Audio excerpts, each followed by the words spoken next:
Felipe, Bartolomé, Mateo, Tomás, Jacob, hijo de Alfeo, Tadeo, Simón el cananista, y a Judas Iscariote, el que lo entregó, y vinieron a casa.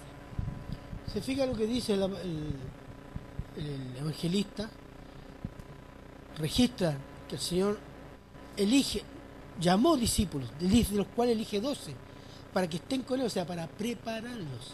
Y después enviarlos, ¿con qué? Con autoridad, con la autoridad de Cristo.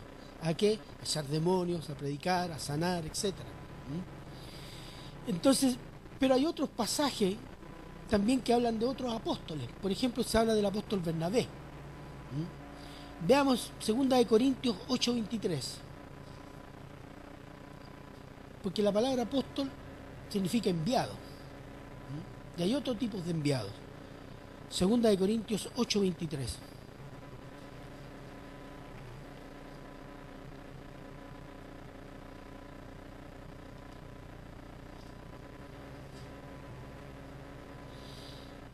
¿Quién lo tiene? Ya la hermana Anita, 2 Corintios 8:23. Es mi compañero y colaborador para con vosotros, y en cuanto a nuestros hermanos, son mensajeros de la iglesia y gloria de Cristo. Esa palabra mensajero, traducida como mensajero, en el original está escrita apóstol. O sea, enviado ¿de quién? De la iglesia. De eso se trata. Por eso en algunas traducciones más antiguas aparece apóstol Bernabé, el apóstol Tito, apóstol Timoteo. Significa enviados. El enviado del apóstol Pablo. Los enviados de la iglesia. Y los enviados de Jesucristo, esa era otra cosa. Otro capítulo aparte. Los apóstoles de Jesucristo tuvieron 3 responsabilidades. Una, poner el fundamento de la iglesia de Cristo. Significa plantar la iglesia. El fundamento de los apóstoles es el evangelio de Cristo, la cruz de Cristo y el carácter de Cristo.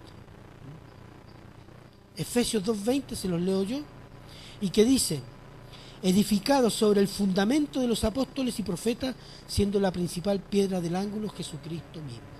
La doctrina de Cristo, la obra de Cristo, el carácter de Cristo es el fundamento de los apóstoles. Es el fundamento sobre el cual se fundó y se plantó la iglesia en el mundo. La otra tarea de los apóstoles era recibir, declarar y comunicar la palabra de Dios que se les reveló. Juan 16, 12, 13, por favor. Y alguien que pueda estar también en Juan 14, 26. Juan 16, 12, 13. Ya, hermano César. ¿Está?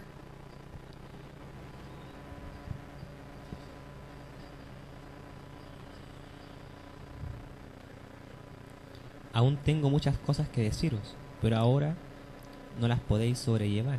Pero cuando venga el Espíritu de verdad, Él os guiará a toda la verdad, porque no hablará por su propia cuenta, sino que hablará todo lo que oyere y os hará saber las cosas que habrán de venir. Eso. Les va a revelar el Espíritu Santo las cosas que han de venir, las cosas que tienen que conocer, las cosas que tienen que dar a conocer también. Pero ahora, en ese momento, ellos no las podían sobrellevar, que significa entenderlas. Y tal vez se iban a confundir. El Señor conoce los tiempos y el carácter del ser humano. Todo a su tiempo. ¿Qué dice Juan 14, 26? Hermano Raúl.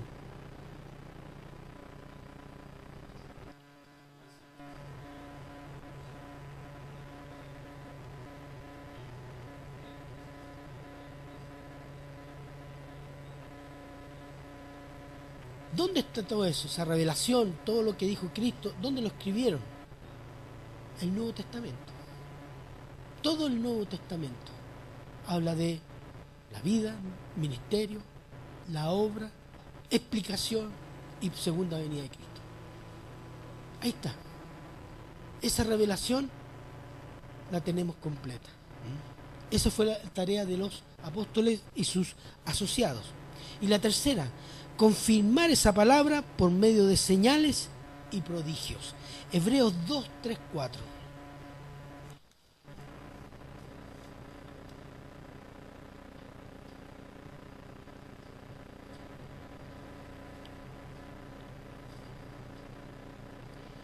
¿Quién puede estar ahí?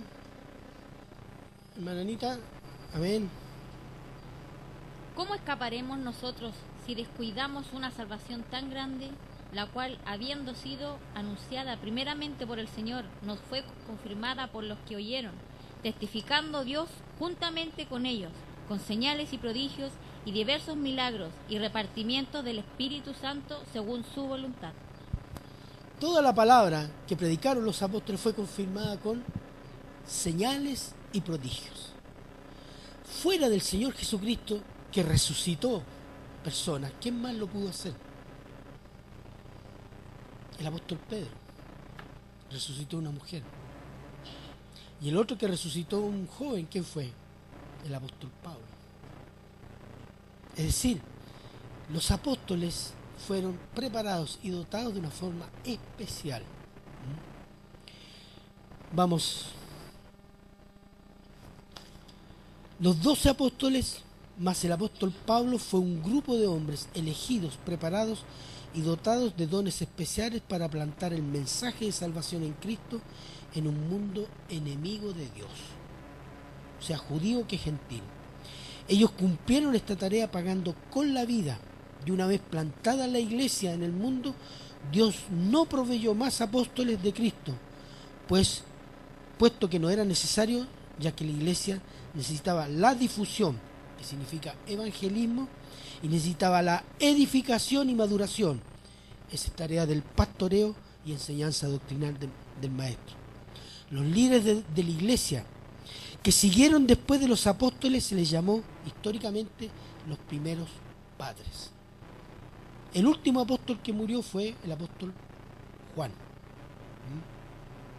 Y murió, el único que murió de muerte natural. Los demás fueron todos martirizados. Pero después hubo una generación de líderes que no se atribuyó ningún apostolado, ni reclamó sucesión apostólica, porque entendieron perfectamente que esos hombres habían sido testigos elegidos, preparados especialmente por Cristo directamente. Y a ellos no les correspondía. Ellos tomaron la enseñanza que dejaron los apóstoles y la fueron difundiendo. Por eso se llaman los primeros padres.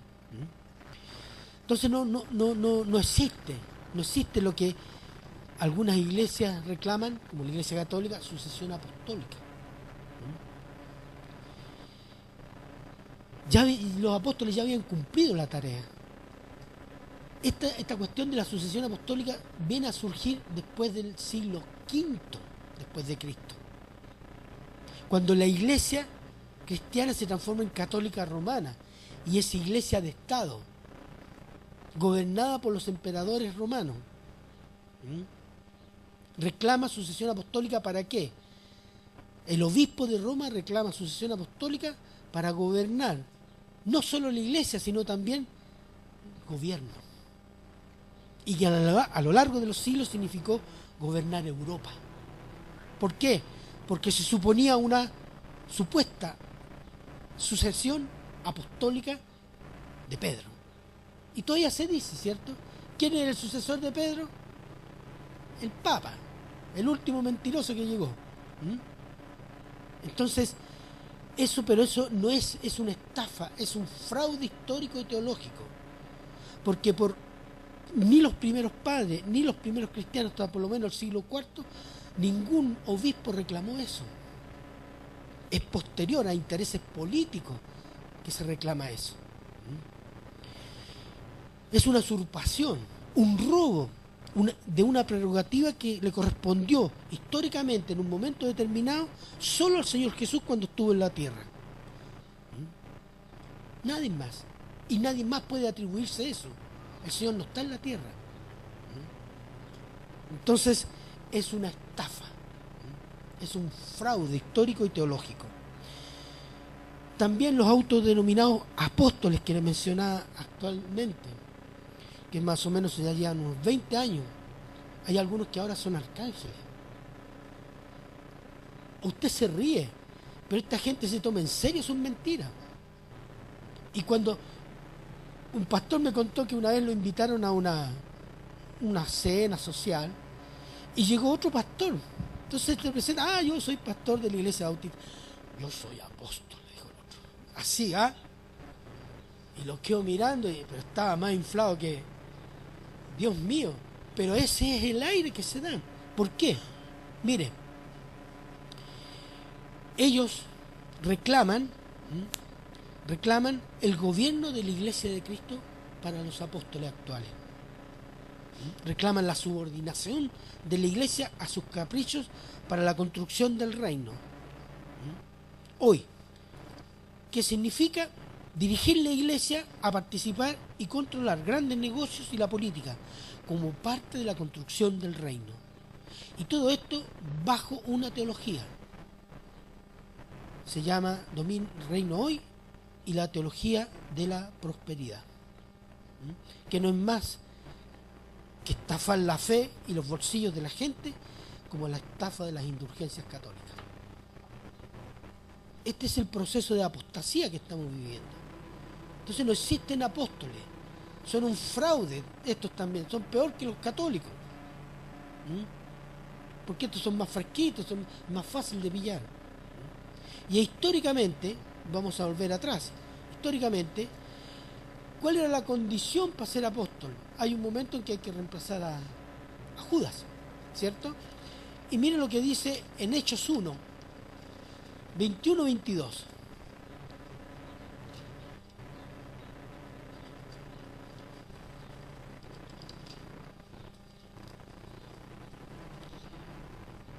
¿Qué dice Hechos 1, 21-22?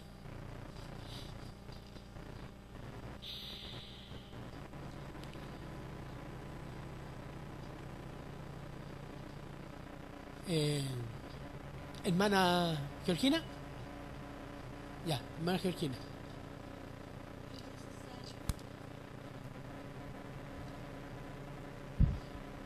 Es necesario, pues, que de estos hombres que han estado junto con nosotros todo el tiempo que el Señor Jesús entraba y salía entre nosotros, comenzando desde el bautismo de Juan hasta el día en que de entre nosotros fue recibido arriba, uno se ha hecho testigo con nosotros de su resurrección.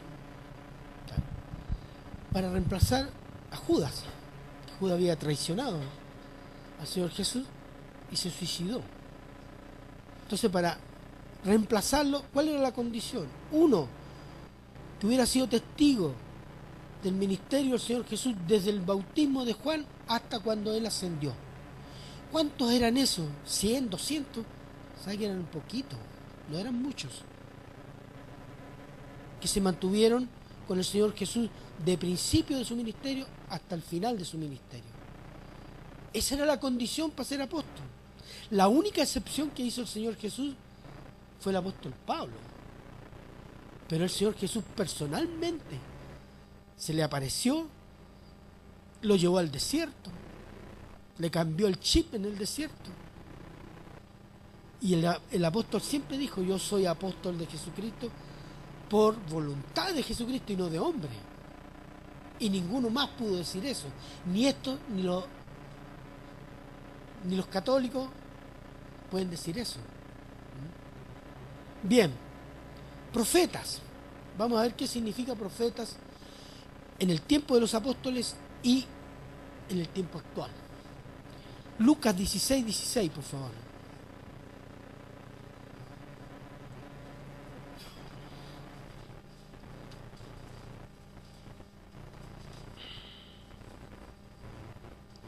Lucas 16, ya hermana, fuerte y claro. La ley y los profetas eran hasta Juan. Desde entonces el reino de Dios es anunciado y todos se esfuerzan por entrar en él. Este pasaje señala el Señor Jesús. La ley y los profetas son hasta Juan, no Juan apóstol, sino Juan el Bautista. Y después de él el reino es anunciado. ¿Por qué? Porque el rey estaba presente. Porque Cristo estaba en Jerusalén. Y cuando él comienza su predicación dice: he que aquí el reino, arrepentidos. ¿Cierto? Por eso dice eso. ¿Y por qué dice se cierra porque la ley y los profetas son hasta Juan. Porque resulta que toda la profecía del Antiguo Testamento anuncia ¿a quién? La venida del Mesías. Y todos los libros del Antiguo Testamento anuncian algo de la venida del Mesías. Unos dicen nacerá en Belén, otros dicen será muerto, otros dicen será carpintero, otros dicen será hombre, será Dios, pisará terreno gentil, etcétera. Van dando aspectos parciales de las características y la obra del Mesías. Eso se llama revelaciones parciales y progresivas. Entonces la profecía, el profeta del Antiguo Testamento está ligado a revelaciones parciales. ¿Cuándo la revelación es completa? Cuando viene Cristo. Cristo cuando viene, revela ¿a quién? ¿Quién le dijo a Pilato? Yo vengo a mostrar la verdad al Padre. Revela al Padre. La salvación del Padre, el propósito del Padre y los tiempos finales que el Padre tiene preparados. Cristo es la revelación completa. Ya no hay revelaciones parciales. La venida de Cristo cierra el tiempo de los profetas. Esa es la primera cosa. La segunda, considerar. Dijimos que los apóstoles y sus asociados recibieron la revelación que la tenemos en el Nuevo Testamento. Entonces, ¿qué rol le tocaba a los profetas? Vamos a examinar algunos versículos que nos dan una idea de cómo va disminuyendo en el tiempo el rol de los profetas. Bien, por ejemplo, Hechos 11, 27, 30.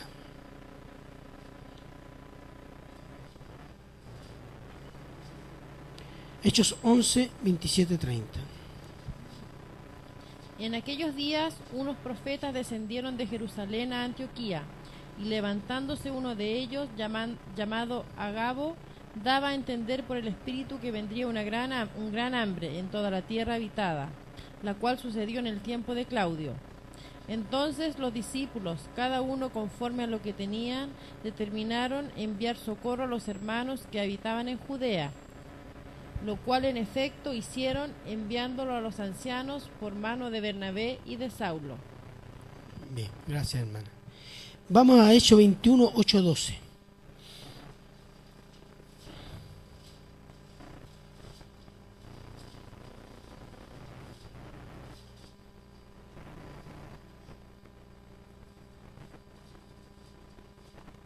Hechos 21, ya, 8 al 12, ya hermana. Al otro día, saliendo Pablo y los que con él estábamos, fuimos a Cesarea.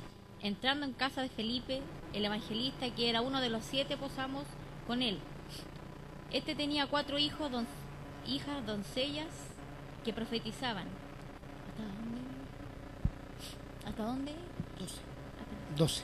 Y permaneciendo nosotros allí algunos días, descendió de Judea un profeta llamado Agabo, quien viniendo a vernos tomó el cinto de Pablo y atándose los pies y las manos, dijo: esto dice el Espíritu Santo, así atarán los judíos en Jerusalén al varón de quien es este cinto y le entregarán en manos de los gentiles. Gracias, hermano. Se fija, son revelaciones prácticas. No están relacionadas con recibir escritura. Más todavía, por ejemplo, en 1 Corintios 14, 32. 1 Corintios 14, 32.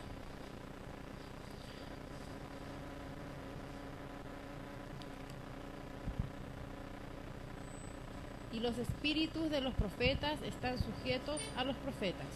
Exacto. Deberían, cuando un profeta en la iglesia anunciaba algo, debía ser examinado por los otros que tenían don de profecía. Pero es más que eso, también podía ser examinado por la iglesia misma. Por ejemplo, hay un mandato ahí en 1 de Juan 4.1 y otro que pueda estar en 1 de Tesalonicenses 5.21. Primera de Juan 4.1, Primera de Tesalonicenses 5.21.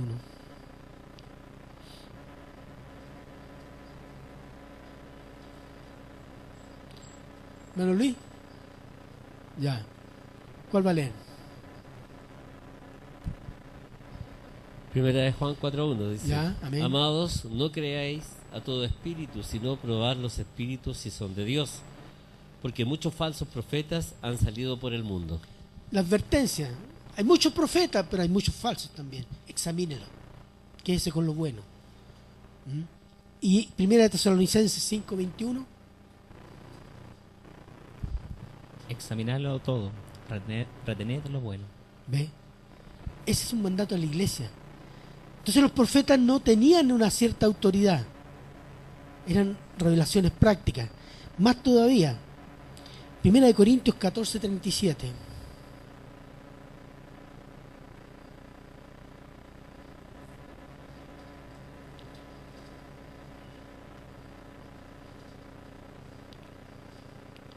Primera de Corintios 14:37. Y si alguno se cree profeta o espiritual, reconozca que lo que os escribo son mandamientos del Señor. Tiene que reconocer, el profeta de ese tiempo tiene que reconocer que los escritos y las cartas de los apóstoles son escritura. ¿Se fija la subordinación que tienen los profetas a quién? A los apóstoles. Entonces, ¿cuál es la tarea del profeta del Nuevo Testamento? Y está en 1 Corintios 14:3.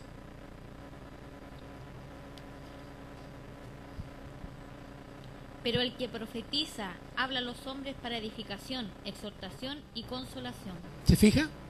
Ese es el profeta del Nuevo Testamento. Exhortación, consolación, edificación. No habla de revelación el apóstol Pablo. Porque eso se está entregando ¿a quién? A los apóstoles. Entonces, ¿quién es el profeta del Nuevo Testamento? El predicador. El predicador comunica lo que ya ha sido revelado y lo entrega a la congregación. Eso es. Es eso, nada más que eso. Bien, entendiendo de que si alguien se dice profeta, entonces cuando habla algo vamos a examinarlo a la luz de la Escritura y a la luz del buen sentido, sentido bíblico. Entonces ahí evitamos de caer en errores, en creer cosas que porque es profeta necesariamente no. Muchos espíritus andan dando vuelta por ahí. Nosotros tenemos este coladero que se llama la Escritura, el sedazo por el cual tenemos que pasar todas las cosas, verificarlas si son buenas o malas, correctas o incorrectas, son de Dios o no son de Dios. Es la Biblia, la Escritura, la palabra de Dios, no nuestro corazón, nuestro parecer, porque eso es muy limitado y débil. Bien, los otros dos ministerios son de continuación, que todavía están vigentes. Evangelistas son los sembradores, difusores del Evangelio en las personas y todavía son necesarios hasta que la iglesia sea sacada de la tierra, ¿cierto? Porque hasta ese momento la iglesia tiene que seguir difundiendo, evangelizando. Vamos por más, decía el hermano, exactamente, por las almas. Después, pastores maestros. El pastor apacienta, alimenta las ovejas con la palabra, supervisa su crecimiento y enseña doctrina. El pastor debe ser apto para enseñar, dice el apóstol Pablo en 1 de Timoteo.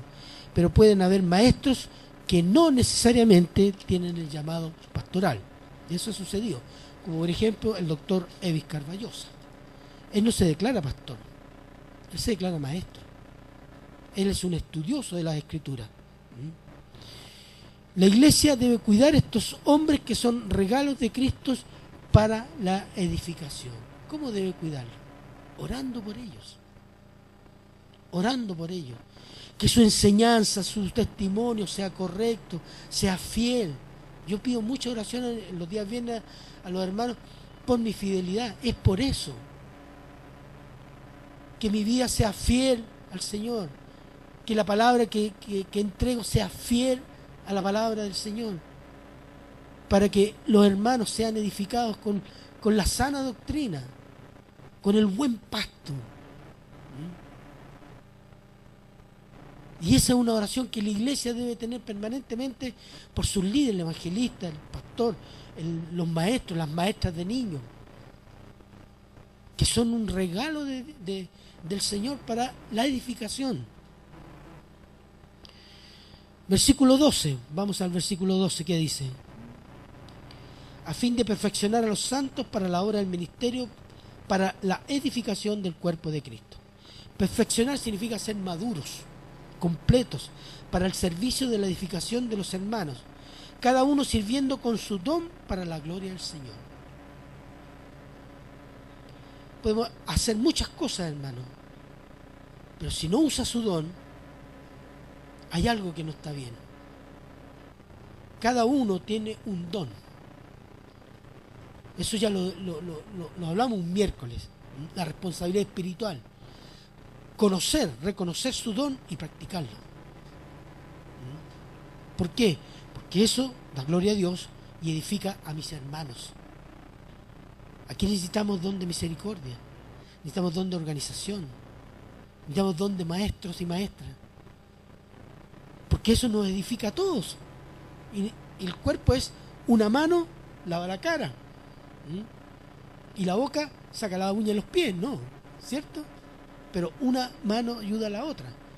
Esa es la idea del cuerpo de Cristo. La iglesia es el lugar estipulado por el Señor para que el creyente en Cristo crezca espiritualmente. El crecimiento es en comunión con el Señor y con los hermanos. Son dos bases sobre las cuales el cristiano tiene que caminar. El cristiano no es el Rambo que solitariamente lucha contra la carne, el mundo y el diablo, y a veces pierde y a veces gana. Esas son mentiras del diablo, hermano. Sino que dependemos los unos de los otros y todos dependemos del Señor. Esa es la construcción que el Señor postula. Eso es lo que estamos llamados con nuestros dones. Versículo 13 tiene la meta. ¿Cuál es la meta?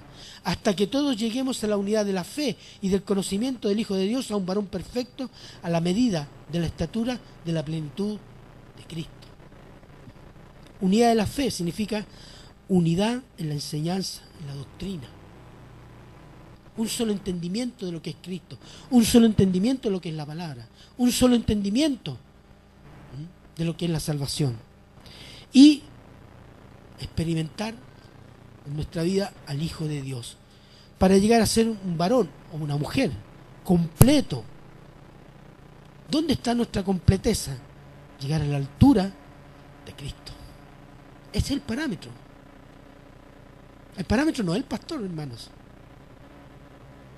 El parámetro es Cristo.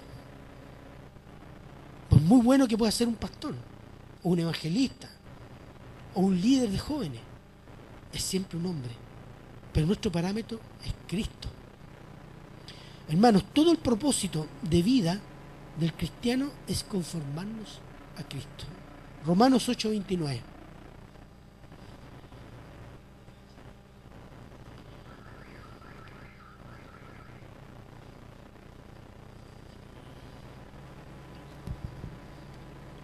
Porque los que antes conoció, también los predestinó, para que fuesen hijos, para los que sean primogénitos entre muchos hermanos. Para que sean unigénitos a semejanza de Cristo. Que Él sea como el hermano mayor. ¿Y esto está hablando de qué? Que nosotros cuando lleguemos allá tengamos la semejanza de Cristo. Entonces, esa es nuestra tarea. Todo gira en torno a eso.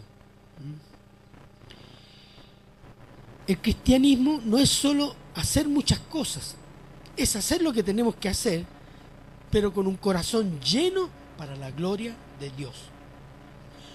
No para sentirme bien, o envanecerme porque somos una iglesia grande, o para hacer más bella mi iglesia, o para que me crean muy espiritual. La gloria de Dios debe ser nuestra prioridad. ¿Saben por qué? Porque eso nos conforma al carácter de Cristo. ¿Cuál era la prioridad de Cristo? La gloria del Padre. Y eso está reflejado en Juan 4:34.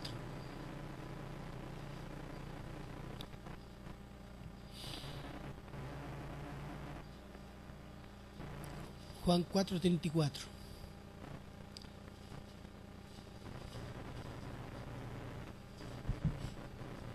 Jesús le dijo: mi comida es que haga la voluntad del que me envió y que acabe su obra. Mi alimento para vivir, ¿qué es? Hacer la voluntad de mi Padre, el que me envió. Si yo no la hago, muero. No sirvo para nada. Ese es un sentir de Cristo, del deseo de glorificar a su Padre, de estar en su voluntad. Y ese debe ser nuestro sentir, hermano. Debemos llegar a eso. Ese es el parámetro que está puesto. Entregar deseos, pasiones, proyectos, ambiciones, voluntad, intelecto, para que la voluntad de Dios sea hecha y glorificada. Nosotros luchamos con eso. Y solo buscando asemejando a Cristo, podemos dejar nuestro yo, negarnos. Como dice el Señor, que no se niega a sí mismo, no es digno de ser mi discípulo. Gran parte de nuestros problemas espirituales de tipo interpersonal vienen en relación debido a nuestro carácter. Nosotros no trabajamos nuestro carácter. Ni siquiera a veces le pedimos perdón al Señor porque nuestro carácter nos ha traicionado. Si nuestro carácter ahí no está cambiando muchas veces. Y nuestro carácter se basa en ¿qué? En el orgullo y el egoísmo. Y no buscando el carácter de Cristo, que está en Gálatas 5, 22, 23. Y vamos a ver por qué es posible hacer esto. Vivir.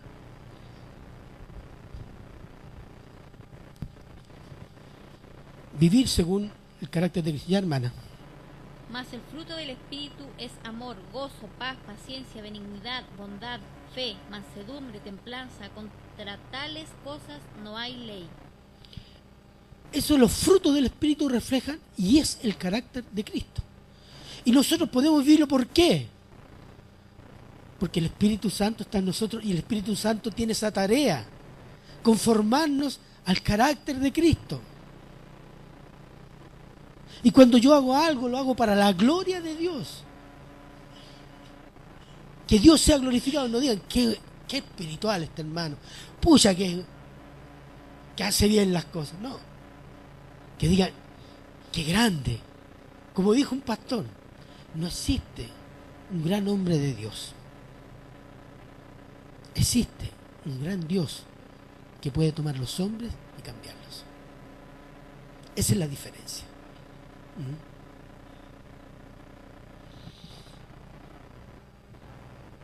Hemos sido, hermanos, librados de la condenación del pecado por la fe en Cristo. Ahora, después de creer en Cristo, estamos siendo librados del poder del pecado en nosotros cuando nos sometemos al Espíritu Santo para que Él nos conforme al carácter santo del Señor. Y en el futuro tenemos la promesa de la liberación completa de la presencia del pecado, y nuestro cuerpo, nuestra alma y nuestro espíritu expresarán y mostrarán la plenitud del carácter santo y glorioso de Cristo para poder estar en su presencia. Pero ahora estamos en la segunda etapa. ¿Y esto dura hasta cuándo? Hasta cuando el Señor nos llame. Para el cielo, cuando Él viene a buscar su iglesia, si es que viene luego, o cuando morimos. Y quiero mostrarle una historia, hermano, y vamos a cerrar aquí, aunque sea un poco largo pero necesario, de la importancia del carácter de Cristo en un creyente. Y les quiero hablar de un misionero inglés, se llama Hudson Taylor, de un misionero inglés que desde su conversión a los 17 años tuvo en su corazón un gran peso por las almas perdidas en China. En 1850 viaja a China enviado como misionero y llegando a Shanghái se propone llevar el evangelio al interior del país donde ningún misionero todavía se atrevía a ir. Esto le produjo problemas con la misión enviadora, ya que según ellos no contaban con los fondos necesarios. Pero Hudson Taylor tuvo más problemas todavía cuando decidió vestirse como los chinos para llegar de mejor forma con el Evangelio a ellos. Fue tildado de loco y fue prácticamente abandonado. Hudson Taylor fue desde el inicio de su conversión un hombre de oración, y antes de irse a China decidió que nada pediría a los hombres para cubrir las necesidades misioneras o personales, sino que oraría y confiaría y esperaría en el Señor. Y así fue. Cuando fue abandonado, fue la gran prueba. Y el Señor movió gentes, corazones, instituciones que aún sin conocer a Hudson Taylor le enviaron ayuda. Y pudo prosperar la misión que él se proponía hacia el interior de China. A medida que pasaba el tiempo, este misionero dependía cada vez más del Señor y el Señor le respondió. Y también logró establecer bases misioneras al interior de algunas provincias chinas. Tanto así que hacia 1888 y 1890 los cristianos chinos eran varios cientos de miles. Aún así, China sigue siendo incrédula, un país de más de 500 millones en ese tiempo de habitantes. Las bases que creó Hudson Taylor fueron la base para el desarrollo del cristianismo en China durante el siglo XX hasta hoy. Hoy vimos la otra vez un video donde, claro, ese trabajo fue gracias a estas bases que estableció Hudson Taylor al interior de China, que se desarrolló durante el siglo XIX a pesar de la guerra civil a inicios del siglo. Y después vino el comunismo. Y el comunismo quiso exterminar a los cristianos, como lo quiere exterminar ahora. Pero ¿qué sucedió? Como no pudieron eliminarlo y esto se expandía igual, cambiaron estrategia. El gobierno comunista en los años finales de los años 60, al principio de los 70, contrató un periodista, un connotado periodista, para que investigara la vida de Hudson Taylor y pudiera encontrar defectos, vicios, propósitos coloniales en la obra misionera de este misionero y desprestigiar al hombre que había llevado el cristianismo a China. El periodista investigó en China y también en Londres. Conoció toda la vida de Hudson Taylor, pero una pregunta le vino a la mente. ¿Cómo es que un hombre culto, talentoso, inglés, londinense, podía ir a meterse en una provincia china de la otra parte del mundo, otra lengua, otra cultura, otra raza, otro todo? ¿Qué hacía que ese hombre llamaba a China? Y quiso satisfacer esa curiosidad. ¿Y sabe lo que se encontró? En el carácter y en el testimonio de Hudson Taylor, encontró a Cristo. Y se puso a leer la Biblia. Y terminó escribiendo un libro exaltando a Cristo y la obra de Cristo en Hudson Taylor. Tuvo que arrancar de China, si no lo iban a matar. Con los años, él fue llamado al pastorado.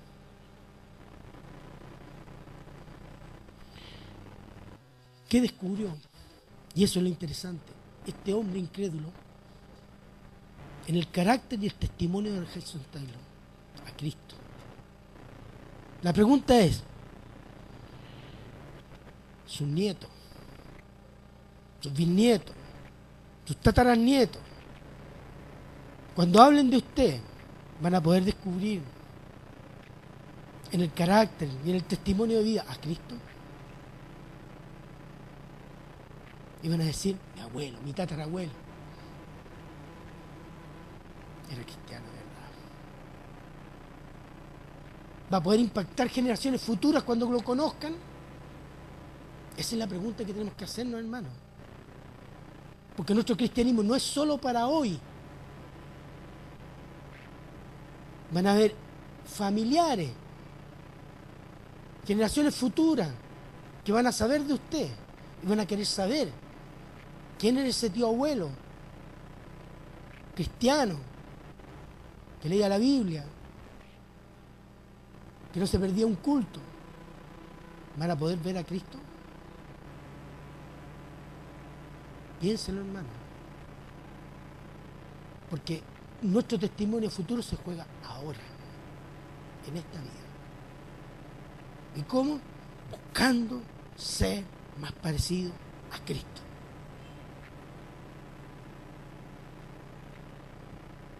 Como decía, se pueden hacer muchas cosas con muchas motivaciones, pero si no está la gloria de Dios, no nos asemejamos a Cristo. Veamos el último versículo, es el llamado del Señor Jesús, Mateo 11, 29, 30.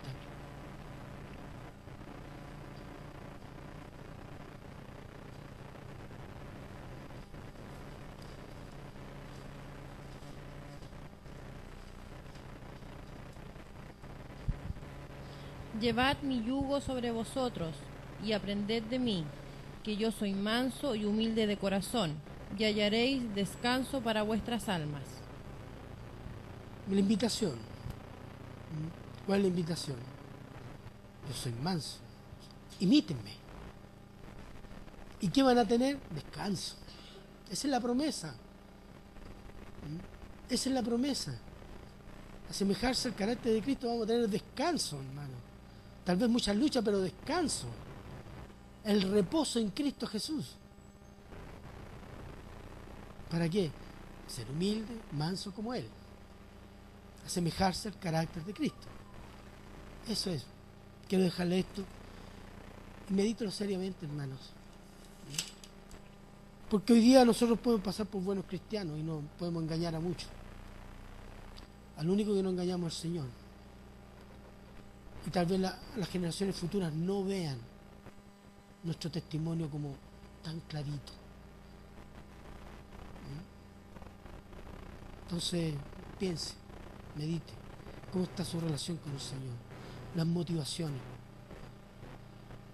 para la gloria de Dios o para la propia gloria.